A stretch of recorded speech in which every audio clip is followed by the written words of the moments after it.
আসসালামু আলাইকুম। আজকের লাইভে আসার মূল উদ্দেশ্য হচ্ছে আপনারা সবাই নিউজটা দেখেছেন যে একটা ছাত্রদের একটা নতুন দল। আমি বলবো দে আর বিট কনফিউজড। তারা প্রথমার্ধে অ্যাডভাইস নিয়েছে জেনারেল ওয়াকারের।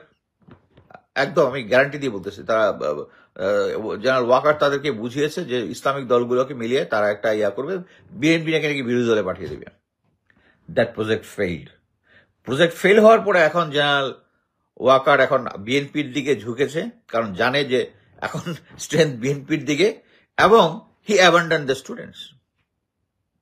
স্টুডেন্ট যারা লিডার আছে, আমি যদি ভুল বলে থাকি প্লিজ ডু কারেক্ট মি, যে লেফটেন্যান্ট কর্নেল মুস্তাফিজ যেটা বলেছে ওটা ভুল বলেছে, যে আমাদের সাথে কোনো হয় নাই। বাট এই মুহূর্তে কোনো জেনারেল ওয়াকার ছাত্রদেরকে আর দিচ্ছে না, কারণ উনি বুঝে ফেলেছেন যে ছাত্ররা রাজনীতি করে একটা দল গঠন করবে ঠিকই, বাট তারা কতটুকু সরকার গঠন করতে পারবে দে আর নট শিওর। মানে সরকার তাদের পজিশন কি থাকবে। বাট আমি মনে করি ছাত্রদেরকে এইটা বুঝতে হবে যে একটা নতুন রাজনৈতিক দল করে কিংস পার্টি হওয়ার যে ট্রেডিশনটা আছে এটা আমাদেরকে ভেঙে ফেলতে হবে। আমরা জানি বিএনপি কিংস পার্টি, কি বলে, জাতীয় পার্টি কিংস পার্টি। বাট একটা জিনিস বুঝতে হবে যে জেনারেল জিয়া কিংস পার্টি করেছিলেন, কিন্তু উনি যখন প্রথম রাষ্ট্রটা করেছিলেন তখন রাষ্ট্রের মধ্যে যাদেরকে নিয়ে রাষ্ট্র পরিচালনা করেছেন তারা কিন্তু সব জিনিয়াস লোকজন ছিল, ভালো ভালো লোকজন, স্কলার লোকজন ছিল, আউলফল লোকজন ছিল না। এর পরবর্তীতে আমরা বিএনপিকে দেখেছি যে ওই লোকজন এখনো ওই জিনিসটা ধরে নিয়ে আসে, যে জেনারেল জিয়া তার প্রথম যেভাবে স্কলার লোকদেরকে নিয়ে তার সরকারটা গঠন করেছিল, এবারও হয়তো বা করবে, এই আশার লোকজনের আছে। বাট এক কথা হচ্ছে এই জিনিসটাই আমরা যদি এখন ছাত্রদেরকে কাছে আশা করি যে তারা একটা কিংস পার্টি করবে, এটা একটা ভুল পদক্ষেপ হবে। আমি বারবার যে উদাহরণটা বারবার দিই সেটা হচ্ছে পাশের দেশের কেজরিওয়ালের আম আদমি পার্টি।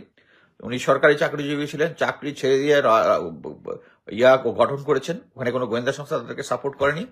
সো এই মুহূর্তে তাদেরকে সামনের নির্বাচনে অংশগ্রহণ করতে হবে, এবং তাদেরকে শুধু এটা তো বললে হয় না, শুধু মানে ছাত্র যাদের বয়স 20, 25, 30 এদেরকে দিয়ে কিন্তু রাজনৈতিক দল হবে। তাদের আছে জোশ, আছে প্যাট্রিয়টিজম আছে, কিন্তু এর সাথে প্রজ্ঞা এক্সপিরিয়েন্স লাগবে। সো যারা বাংলাদেশের ভেটারান পলিটিশিয়ান এবং বাংলাদেশের যে পলিটিক্যাল সিচুয়েশনে যারা সৎ, তাদের কিন্তু খানা নাই। সে সমস্ত সৎ লোকদেরকে খুঁজে বের করতে হয়, আমি মনে করি, করে তাদের দলের সাথে একীভূত তাদেরকে দলের মধ্যে ভিড়ানোর চেষ্টা করা যেতে পারে। কিন্তু এখানে আমি বলবো যে গোয়েন্দা সংস্থা বা কারো সাহায্য নেওয়াটা ঠিক হবে না।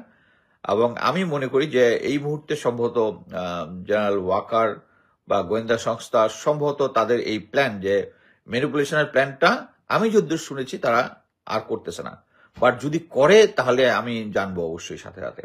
300 আসনের প্রার্থী দিতে পারুক আর না পারুক, বা আমাদের দেশের যে ভেটারান রাজনীতিবিদরা যারা বাংলাদেশের রাজনীতি চেনে বুঝে, তাদেরকে তাদের দলে একীভূত করা উচিত বলে আমি মনে করি। এবং মেইন জিনিস হচ্ছে তাদের প্রতি যে রেসপেক্টটা আছে, এখানে টু ওয়ে মানে হচ্ছে, একটা জিনিস হচ্ছে সবাই এক ধরনের বিশ্বাস করে যে যত সময় পাওয়া যাবে তত দল গুছাইতে, এই যে যদি তত্ত্বাবধায়ক সরকারটা লম্বা হয় তাহলে এই নতুন দল যারা ছাত্ররা করবে তাদের একটু গুছানোর টাইম পাবে। অ্যাট দ্য সেম টাইম গুছানোর টাইম পাওয়া ঠিক আছে, অ্যাট দ্য সেম টাইম যত আমরা এই থেকে বেশি দূরে চলে যাব, লোকজনের মাথার ভেতর থেকে ওই জিনিসটা চলে যাবে যে এরা দে আর দ্য হিরো, তারা আগস্ট আন্দোলনের তারা নেতা। এই জিনিসটা কারণ এটা হবে কি, কারণ আমরা অলরেডি দেখতেছি যে ছাত্রদের মধ্যে বিএনপির প্রতি একটা পলিটিক্যাল রেটরিক, এবং বিএনপিরও দেখেছি বিভিন্ন ধরনের রেটরিক ছড়ানোর জন্য। সো আমি একটা জিনিস নিজের বিশ্বাস থেকে ছাত্রদেরকে বলবো যে প্লিজ তোমরা পলিটিক্যাল রেটরিক থেকে বের আসো। বিএনপি এই করেছে, বিএনপি সেই করেছে, জামাত এই করছে, জামাত রক্ষাটে, কোনো বলার দরকার নেই। এইটাই আমাদের সাধারণ মানুষকে বুঝ দিবে যে এই দলটা হতে যাচ্ছে, এটার মধ্যে কোনো পলিটিক্যাল রেটরিক নাই, they are from the political. Let people understand. People এত বছর ধরে বিএনপির দেখতেছে, যদি গ্রাউন্ডে যদি কোনো চাঁদাবাজি হয় তারা দেখতেছে, এবং তারা ডিসিশন নেবে এটার জন্য তারা কি ব্যবস্থা নেবে, তাদেরকে ভোট দিবে কি দিবে না। যেভাবে আওয়ামী লীগের ক্ষেত্রে যেটা হয়েছে, তাদেরকে আমরা জনগণের উপরে ছেড়ে দিব। আমরা আমরা কি করব, আমাদের ম্যানিফেস্টোটা যেটা আছে ছাত্ররা ওইটা তাদের দেওয়া উচিত, যে আমরা এই করব সেই করব। বিএনপি, জামাত, চরমোনাই, ব্লা ব্লা যারা আছে তারা এই খারাপ করেছে সেই খারাপ করেছে, এই জিনিসটা বয়ানের মধ্যে আনার কোনো দরকার নাই। হতে পারে এই জিনিসটা আসবে কখন, ওকে, আমি একটা পলিটিক্যাল একটা জনসমাবেশ করেছি, তারপর একটা প্রেস ব্রিফিং করছি।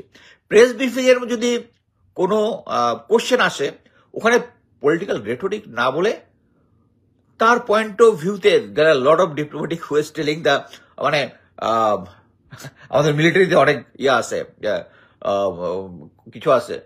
যাক, আমরা কিছু কিছু জায়গায় মনে করেন, আপনি তো এখন অনেক সিনিয়র হয়ে গেছেন, আপনারা তখন বাঞ্চও তো বলতে পারতেছিলাম, সরি ফর দ্য ল্যাঙ্গুয়েজ, মানে ওর কথা আমি কিন্তু বলে কিন্তু দিলাম, ঠিক আছে। There are diplomatic way telling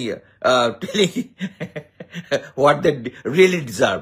so আমি মনে করি যে পলিটিক্যাল রেটোরিকটা ডিপ্লোম্যাটিক ওয়েতে দিতে হবে। আমরা যেভাবে আমাদের রাজনৈতিক দলগুলা একটা দল আরেক দলের ভিতরে বিষেধগার করে, এটা থামা উচিত। এবং এটা আমি ছাত্রদের বলতেছি তা না, এটা বিএনপি কেও বলতেছি, অন্যদেরকে বলতেছি, পলিটিক্যাল রেটোরিক না করে নির্বাচনের আগে আমরা শুধু বলবো আমরা আমাদের ম্যানিফেস্টো এটা, আমরা এটা করবো সেটা করবো, এবং একসময় আমরা ইনশাল্লাহ এই পলিটিক্যাল রেটোরিক থেকে বেরিয়ে আসবো। আর মিলিটারি অফিসার যারা করতেছে, তবে আমি একটা জিনিস বলি যে রিটায়ার্ড মিলিটারি অফিসাররা যাদেরকে আমি ভালোভাবে চিনি, যারা good, they are really good, এবং তাদেরকে খুঁজতে হবে। আমি বলি, এই যে brigadier general Hasan Nasir, he is a fantastic patriotic officer. ওনার সম্বন্ধে অনেক রেটোরিক করার চেষ্টা করে, বিকজ কি উনি তো স্ট্রিক্ট ছিলেন, তার প্রিন্সিপাল সবসময় স্ট্রিক্ট ছিলেন। There are other officers, যদি রিয়েলি খোঁজ নেওয়া যায়, you can sit with General Hasan Nasir or some other officer you know, তাদের সাথে বসে রিটায়ার্ড মিলিটারি অফিসারকে একভূত করতে, যারা এই শেখ হাসিনার জিনিসপত্র সবসময় তাদেরকে ঘৃণা করেছে, তাদের পাশে থাকে নাই, এরকম অনেক অফিসার আছে। সো আমি মনে করি মিলিটারি অফিসাররা কিন্তু হাসিনার আমলে যারা ক্রিম খেয়েছে সেই মিলিটারি অফিসার না। এখানে আমার বক্তব্য শেষ। এখানে কারো যদি কোনো কোশ্চেন থাকে আমি কোশ্চেন নেব। আচ্ছা, তাহলে দ্য বিজনেস টুডে আইকিউবিকে নিয়ে প্রতিবেদন করার এই মর্ম। হ্যাঁ, এটাই যে বিজনেস টুডে যেটা করেছে, এর আগে একটা প্রতিবেদন করেছে, তাকে একটু যেহেতু সামনে তাকে লঞ্চ করা হয়, এই জন্য সমালোচনা করতে জানতে হয় তাদের। সাব্বির আহমেদ তার সমালোচনা করতে গিয়ে ডিসইউনিটি তৈরি করে ফেলে। Correct, you are absolutely right. আচ্ছা, কোনো কোশ্চেন যদি কারো থাকে আমি উত্তর দিব।